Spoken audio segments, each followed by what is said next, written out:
Hi ನಮಸ್ಕಾರ ವೀಕ್ಷಕರೇ. ಒಬ್ಬ ಹುಡುಗ ತನ್ನ ನೆಚ್ಚಿನ ನಟವನ್ನು ನೋಡಲು ಅವರ ಮನೆಯ ಬಳಿ ಹೋಗುತ್ತಾನೆ. ಆದರೆ ಆ ನಟನ ಮನೆಯ ವಾಚ್ಮ್ಯಾನ್ ನಿಮ್ಮಂತಹ ಸಾಮಾನ್ಯ ಜನರಿಗೆ ಅವರನ್ನು ನೋಡಲು ಅವಕಾಶವಿಲ್ಲ ಎಂದು ವಾಪಸ್ ಕಳುಹಿಸುತ್ತಾನೆ. ಆದರೆ ಇವತ್ತು ಇಡೀ ಕನ್ನಡ ಫಿಲಂ ಇಂಡಸ್ಟ್ರಿಯಲ್ಲೇ ಅದೇ ಹುಡುಗ ದೊಡ್ಡ ಸ್ಟಾರ್ ನಟರಾಗಿ ಮೆರೀತಿದ್ದಾರೆ. ಇಷ್ಟೇ ಅಲ್ಲದೆ ನಾನು ಸಿನಿಮಾದಲ್ಲಿ ಆ್ಯಕ್ಟ್ ಮಾಡಿದ್ದೀನಿ, ಇದಕ್ಕೆ ನನಗೆ ಹಣ ಕೊಡಿ ಎಂದು ಕೇಳಿದಾಗ ಎಲ್ಲರ ಮುಂದೆ ಕಪಾಳಕ್ಕೆ ಹೊಡೆದು ಆ ನಟನಿಗೆ ಅವಮಾನ ಮಾಡುತ್ತಾರೆ. ಇವನೊಬ್ಬ ಹೀರೋನ ಎಂದು ಅವಮಾನಕ್ಕೆ ಸಿಲುಕಿ ರೆಸ್ಟೋರೆಂಟ್ನಲ್ಲಿ ಕೆಲಸ ಮಾಡಿ ಕೂಲಿ ಕೆಲಸ ಮಾಡಿ ಇಂತಹ ಅವಮಾನಗಳನ್ನು ಮೆಟ್ಟಿ ನಿಂತು ಇವತ್ತು ಸ್ಯಾಂಡಲ್ವುಡ್ನ ಸಲ್ಗ ಎಂದು ಮೆರೆಯುತ್ತಿರುವಂತಹ ದುನಿಯಾ ವಿಜಯರವರ ಕಣ್ಣೀರಿನ ಕಥೆಯನ್ನು ಈ ವಿಡಿಯೋದಲ್ಲಿ ತಿಳಿತಾ ಹೋಗೋಣ. ಬನ್ನಿ ವೀಕ್ಷಕರೇ, ದಯವಿಟ್ಟು ಈ ವಿಡಿಯೋವನ್ನು ಕೊನೆ ತನಕ ನೋಡಿ, ಹಾಗೆ ಲೈಕ್ ಮಾಡಿ ಮತ್ತು ಈ ಹೊಸ ಚಾನಲನ್ನು ಸಬ್ಸ್ಕ್ರೈಬ್ ಮಾಡಿಕೊಂಡು ನಮಗೆ ಸಪೋರ್ಟ್ ಮಾಡಿ ಎಂದು ನಿಮ್ಮಲ್ಲಿ ಕೇಳಿಕೊಳ್ಳುತ್ತಿದ್ದೇನೆ.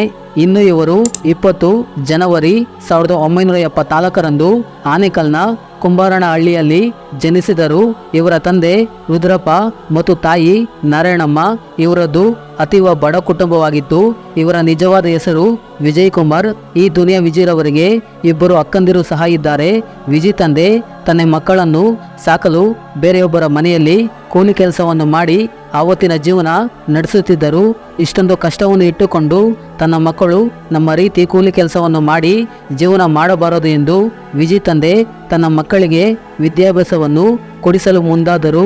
ಆದರೆ ದುನಿಯಾ ವಿಜಯರವರಿಗೆ ಓದು ಅಂದರೆ ಒಂದಿಷ್ಟು ಇಷ್ಟವಿರಲಿಲ್ಲ. ಇದನ್ನು ಗಮನಿಸಿದ ತಂದೆ ನೀನು ಸ್ಕೂಲಿಗೆ ಹೋಗು ಎಂದು ತುಂಬ ಹೆಚ್ಚಾಗಿ ಹೊಡೆಯುತ್ತಿದ್ದರು. ತಂದೆಯ ಆಸೆಯನ್ನು ತೀರಿಸಬೇಕೆಂದು ದುನಿಯಾ ವಿಜಯ್ ಪದವಿ ಶಿಕ್ಷಣವನ್ನು ಮುಗಿಸುತ್ತಾರೆ. ಆದರೆ ತನ್ನ ಚಿಕ್ಕ ವಯಸ್ಸಿನಲ್ಲಿ ದುನಿಯಾ ವಿಜಯರವರು ಉತ್ತಮವಾದ ಸ್ನೇಹಿತರ ಸಂಬಂಧವನ್ನು ಇಟ್ಟುಕೊಂಡಿರುತ್ತಾರೆ. ಈಗಲೂ ಸಹ ಇಂಡಸ್ಟ್ರಿಯಲ್ಲಿ ಅದೇ ರೀತಿ ಸ್ನೇಹ ಸಂಬಂಧವನ್ನು ಇಟ್ಟುಕೊಂಡಿದ್ದಾರೆ. ದುನಿಯಾ ವಿಜಯರವರು ಚಿಕ್ಕ ವಯಸ್ಸಿನಲ್ಲಿ ಸ್ನೇಹಿತರ ಜೊತೆ ಸೇರಿ ಬಾವಿನಲ್ಲಿ ಈಜನ್ನು ಹೊಡೆಯುವುದು, ಜೇನನ್ನು ಕೀಳುವುದು ಇನ್ನೂ ಮುಂತಾದ ರೀತಿಯ ಆಟವನ್ನು ಆಡುತ್ತಿದ್ದರು. ಮತ್ತು ದುನಿಯಾ ವಿಜಯ್ ಶಾಲೆಯಲ್ಲಿ ಓದುತ್ತಿರುವ ಸಂದರ್ಭದಲ್ಲಿ ಸ್ನೇಹಿತರು ದುನಿಯಾ ವಿಜಯನ್ನು ಕರಿ ಶಾರುಖ್ ಖಾನ್ ಎಂದು ಕರೆಯುತ್ತಿದ್ದಾರಂತೆ. ಕಾರಣ ದುನಿಯಾ ವಿಜಯ್ ಹೇರ್ ಸ್ಟೈಲ್ ಶಾರುಖ್ ಖಾನ್ ರೀತಿ ಇತ್ತಂತೆ. ಮತ್ತೆ ಚಿಕ್ಕ ವಯಸ್ಸಿನಲ್ಲಿ ದುನಿಯಾ ವಿಜಯರವರು ಸಿನಿಮಾಗಳನ್ನು ಹೆಚ್ಚಾಗಿ ನೋಡುತ್ತಿದ್ದಾರಂತೆ. ಅದರಲ್ಲೂ ರಜನಿಕಾಂತ್ ಸಿನಿಮಾಗಳು. ರಜನಿಕಾಂತ್ ಅಂದರೆ ದುನಿಯಾ ವಿಜಯ್ ತುಂಬ ಹೆಚ್ಚಾಗಿ ಇಷ್ಟಪಡುತ್ತಿದ್ದರು. ಇದರಿಂದ ದುನಿಯಾ ವಿಜಯರವರು ತನ್ನ ಪ್ರೀತಿಯ ನಟ ರಜನಿಕಾಂತ್ರವರನ್ನು ನೋಡಲು ಚೆನ್ನೈಗೆ ಹೋಗುತ್ತಾರೆ. ಆದರೆ ಅಲ್ಲಿಗೆ ಹೋದ ಮೇಲೆ ಅವರ ಹತ್ತಿರ ಹಣ ಇರುವುದಿಲ್ಲ. ಇದಕ್ಕಾಗಿ ವಿಜಯರವರು ಅಲ್ಲಿದ್ದ ಒಂದು ಹೋಟೆಲ್ನಲ್ಲಿ ಕ್ಲೀನರ್ ಆಗಿ ಸಪ್ಲೈಯರ್ ಆಗಿ ಕೆಲಸವನ್ನು ಮಾಡಿ ಒಂದಿಷ್ಟು ಹಣವನ್ನು ಸಂಪಾದನೆ ಮಾಡಿ ಇದರಿಂದ ರಜನಿಕಾಂತ್ರವರನ್ನು ನೋಡಲು ಅವರ ಮನೆಯ ಹತ್ತಿರ ಹೋದರು. ಆದರೆ ರಜನಿಕಾಂತ್ರವರ ಮನೆಯ ವಾಚ್ಮ್ಯಾನ್ ದುನಿಯಾ ವಿಜಯನ್ನು ಒಳಗೆ ಬಿಡುವುದಿಲ್ಲ. ಕಾರಣ ನೀನೊಬ್ಬ ಸಾಮಾನ್ಯ ಹುಡುಗ, ಇಲ್ಲಿಗೆ ಸೆಲೆಬ್ರಿಟಿಗಳು ಮಾತ್ರ ಬರಬೇಕು ಎಂದು ವಿಜಯರವರನ್ನು ಅಲ್ಲಿಂದ ವಾಪಸ್ ಹೋಗು ಅನ್ನುತ್ತಾರೆ. ಈ ಅವಮಾನವನ್ನು ಅನುಭವಿಸಕ್ಕಾಗದೆ ದುನಿಯಾ ವಿಜಯರವರು ಒಂದು ಗಟ್ಟಿಯಾದ ನಿರ್ಧಾರವನ್ನು ತೆಗೆದುಕೊಳ್ಳುತ್ತಾರೆ. ಅದೇನೆಂದರೆ ನಾನು ಸಹ ಸಿನಿಮಾದಲ್ಲಿ ದೊಡ್ಡ ನಟನಾಗಿ ಬೆಳೆದು ರಜನಿಕಾಂತ್ರವರನ್ನು ಭೇಟಿ ಮಾಡುತ್ತೇನೆ ಎಂದು ತೀರ್ಮಾನ ಮಾಡಿದನು.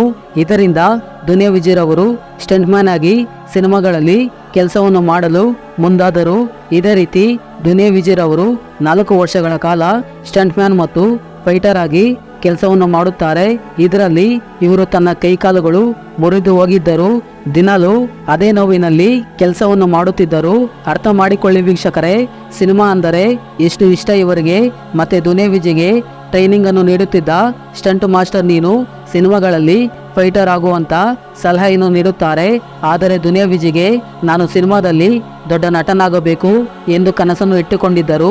ಇದಕ್ಕೂ ಮುಂಚೆ ದುನಿಯಾ ವಿಜಯರವರು ತನ್ನ ಉಕ್ಕಿನ ದೇಹದಿಂದ ನಾನು ಏನಾದರೂ ಸಾಧನೆ ಮಾಡಬಹುದು ಎಂದು ತನ್ನ ದೇಹವನ್ನು ಇನ್ನಷ್ಟು ಬಲಿಷ್ಠ ಮತ್ತು ಬಾಡಿ ಬಿಲ್ಡಿಂಗ್ನ ರೀತಿ ಮಾಡಿಕೊಂಡು ಮಿಸ್ಟರ್ ಬೆಂಗಳೂರು ಮತ್ತು ಮಿಸ್ಟರ್ ಉತ್ಸವ ಎಂಬ ಬಾಡಿ ಬಿಲ್ಡಿಂಗ್ ಚಾಂಪಿಯನ್ನಲ್ಲಿ ಭಾಗವಹಿಸಿ ನಂಬರ್ 1 ಸ್ಥಾನವನ್ನು ಪಡೆದರು. ಇದರಿಂದ ದುನಿಯಾ ವಿಜಯ್ಗೆ ರಾಷ್ಟ್ರೀಯ ಬಾಡಿ ಬಿಲ್ಡಿಂಗ್ ಚಾಂಪಿಯನ್ನಲ್ಲಿ ಭಾಗವಹಿಸಲು ಆಯ್ಕೆಯಾದರು. ಆದರೆ ಇಲ್ಲಿ ದುನಿಯಾ ವಿಜಯ್ ರಾಷ್ಟ್ರೀಯ ಚಾಂಪಿಯನ್ನಲ್ಲಿ ಗೆದ್ದರು. ಆದರೆ 1ನೇ ಸ್ಥಾನವನ್ನು ಗೆದ್ದಿಲ್ಲ, 2ನೇ ಸ್ಥಾನವನ್ನು ಗೆದ್ದರು. ಇದಕ್ಕಾಗಿ ದುನಿಯಾ ವಿಜಯರವರು ತಾನು ಗೆದ್ದಿದ್ದ ಪ್ರಶಸ್ತಿ ಪತ್ರವನ್ನು ಅಲ್ಲೇ ಹರಿದು ಹಾಕಿ ನಾನು ಯಾವತ್ತಿಗೂ ಇಂತಹ ಸ್ಪರ್ಧೆಯಲ್ಲಿ ಭಾಗವಹಿಸುವುದಿಲ್ಲವೆಂದು ತೀರ್ಮಾನ ಮಾಡಿದರು. ಯಾಕೆಂದರೆ ದುನಿಯಾ ವಿಜಿಗೆ ನಂಬರ್ 1 ಸ್ಥಾನದಲ್ಲಿ ಗೆಲ್ಲಬೇಕಾಗಿತ್ತು. ಮತ್ತೆ ದುನಿಯಾ ವಿಜಿ ಸಿನಿಮಾಗಳಲ್ಲಿ ನಟಿಸಲು ಹೆಚ್ಚಾಗಿ ಆಸಕ್ತಿ ಇದ್ದಿದ್ದರಿಂದ ಸ್ಟಂಟ್ಮ್ಯಾನ್ ಆಗಿ ಕೆಲಸವನ್ನು ಸಾಕಷ್ಟು ವರ್ಷಗಳ ಕಾಲ ಮಾಡಿದರು. ಇದೇ ಸಂದರ್ಭದಲ್ಲಿ ದುನಿಯಾ ವಿಜಿಗೆ ನಾಗರತ್ನಮ್ಮ ಎಂಬುವರ ಜೊತೆ ಮದುವೆ ಆಗುತ್ತದೆ.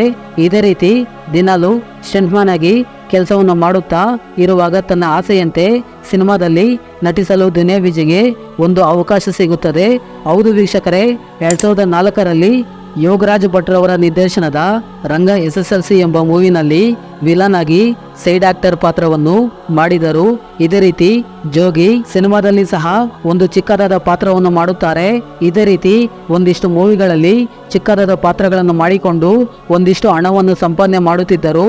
ಆದರೆ ಒಂದು ದಿನ ದುನಿಯಾ ವಿಜಿರವರು ಸಿನಿಮಾದಲ್ಲಿ ನಟನೆ ಮಾಡುತ್ತಿದ್ದ ಕಾರಣಕ್ಕಾಗಿ ಆ ಮೂವಿಯ ನಿರ್ಮಾಪಕರ ಹತ್ತಿರ ನನಗೆ ದಿನಕ್ಕೆ 500 ರೂಪಾಯಿ ಹಣವನ್ನು ಕೊಡಿ ಎಂದು ಕೇಳಿದಾಗ ಆ ಪ್ರೊಡ್ಯೂಸರ್, ನಿನ್ನ ಯೋಗ್ಯತೆಗೆ ನಾನು 100 ರೂಪಾಯಿ ಮಾತ್ರ ಕೊಡ್ತೀನಿ ಎಂದು ಅಲ್ಲಿದ್ದ ಜನರ ಮುಂದೆ ದುನಿಯಾ ವಿಜಿಯ ಕಪಾಳಕ್ಕೆ ಹೊಡೆದು ಅವಮಾನ ಮಾಡಿದರು.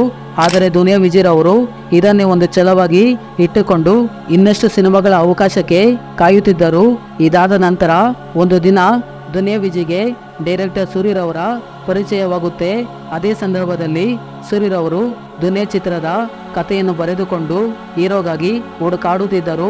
ಹೀಗೆ ಒಂದು ದಿನ ದುನಿಯಾ ವಿಜಿ, ಯೋಗರಾಜ್ ಭಟ್, ಸೂರಿರವರು ಕುಳಿತು ಸುಮ್ಮನೆ ಮಾತನಾಡುತ್ತಿದ್ದಾಗ ಯೋಗರಾಜ್ ಭಟ್ರವರು ದುನಿಯಾ ಚಿತ್ರಕ್ಕೆ ವಿಜಿರವರನ್ನು ಹೀರೋ ಮಾಡಿ ಎಂದು ಸೂರಿರವರಿಗೆ ಹೇಳುತ್ತಾರೆ. ಅದಕ್ಕೆ ಸೂರಿರವರು ಓಕೆ ಅಂತ ಹೇಳಿ ಸಿನಿಮಾದ ಶೂಟಿಂಗ್ ಅನ್ನು ಮಾಡಲು ಮುಂದಾದರು. ಆದರೆ ಈ ಸಿನಿಮಾವನ್ನು ಮಾಡೋಕೆ ಅಷ್ಟೊಂದು ಹಣ ಇಲ್ಲದ ಕಾರಣಕ್ಕಾಗಿ ದುನಿಯಾ ವಿಜಿರವರ ತಂದೆ ಅದೇ ಸಮಯದಲ್ಲಿ ತನ್ನ ಜಮೀನನ್ನು ಮಾರಿರುತ್ತಾರೆ. ಅದರಿಂದ ಒಂದಿಷ್ಟು ಹಣವು ಬಂದಿರುತ್ತದೆ. ಈ ಹಣವನ್ನು ಸಿನಿಮಾ ಮಾಡೋಕೆ ಬೇಕು ಕೊಡು ಎಂದು ದುನಿಯಾ ವಿಜಿರವರು ಕೇಳುತ್ತಾರೆ.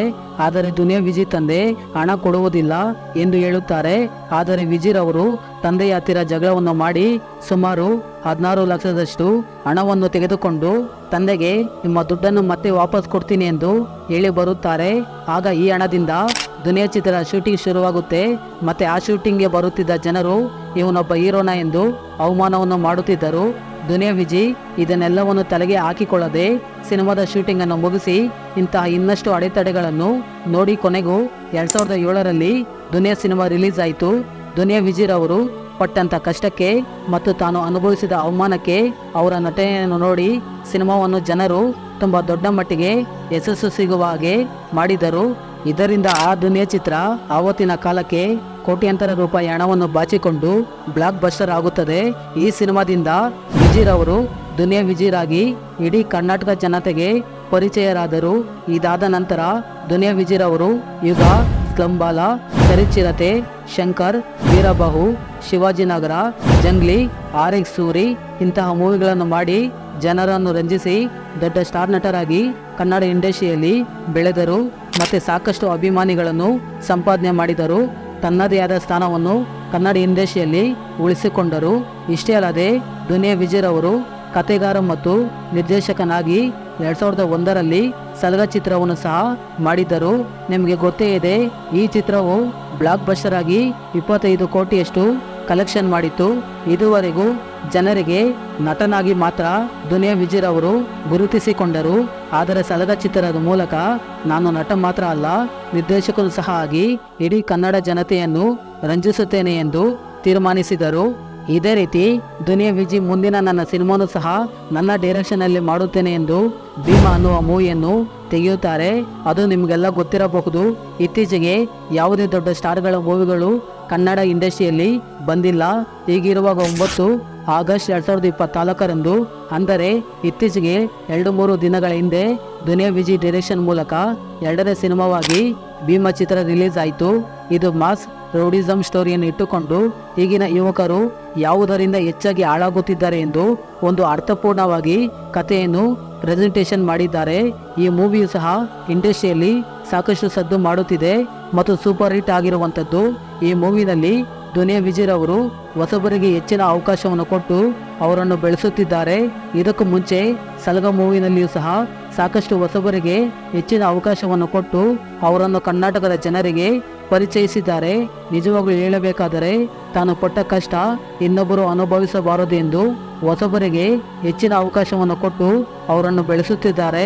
ನೋಡಿ ವೀಕ್ಷಕರೇ, ಒಂದು ಕಾಲದಲ್ಲಿ ರಜನಿಕಾಂತ್ ಅವರನ್ನು ನೋಡುವುದಕ್ಕೆ ಹೋದ ದುನಿಯಾ ವಿಜಯ್ ಅವರನ್ನು ಅವಮಾನ ಮಾಡಿ ನಿಮ್ಮಂಥ ಸಾಮಾನ್ಯ ಜನರು ರಜನಿಕಾಂತ್ ಅವರನ್ನು ನೋಡುವುದಕ್ಕೆ ಆಗುವುದಿಲ್ಲ ಎಂದಿದ್ದ ಜನರ ಮುಂದೆ ಇವತ್ತು ಇಡೀ ಭಾರತದ ದೊಡ್ಡ ದೊಡ್ಡ ಸ್ಟಾರ್ಗಳು ಸಹ ಇವರನ್ನು ಭೇಟಿ ಮಾಡಿಕೊಂಡು ಹೋಗುವ ಹಾಗೆ ಬೆಳೆದು ಇವತ್ತು ಸ್ಯಾಂಡಲ್ವುಡ್ ಸಲಗಾನಾಗಿ ಬೆಳೆದು ಕನ್ನಡ ಇಂಡಸ್ಟ್ರಿಯಲ್ಲಿ ಗಟ್ಟಿಯಾಗಿ ನಿಂತಿರುವ ದುನಿಯಾ ವಿಜಯ್ ಅವರ ಕಣ್ಣೀರಿನ ಜೀವನದ ಕಥೆಯನ್ನು ತಿಳಿಸಿದ್ದೇನೆ. ಮತ್ತೆ ದುನಿಯಾ ವಿಜಯ್ ಅವರ ಸಕ್ಸಸ್ ಇನ್ನಷ್ಟು ಮತ್ತಷ್ಟು ಆಗಲಿ ಎಂದು ಈ ವಿಡಿಯೋವನ್ನು ಇಲ್ಲಿಗೆ ನಿಲ್ಲಿಸುತ್ತಿದ್ದೇನೆ. ನಮಸ್ಕಾರ.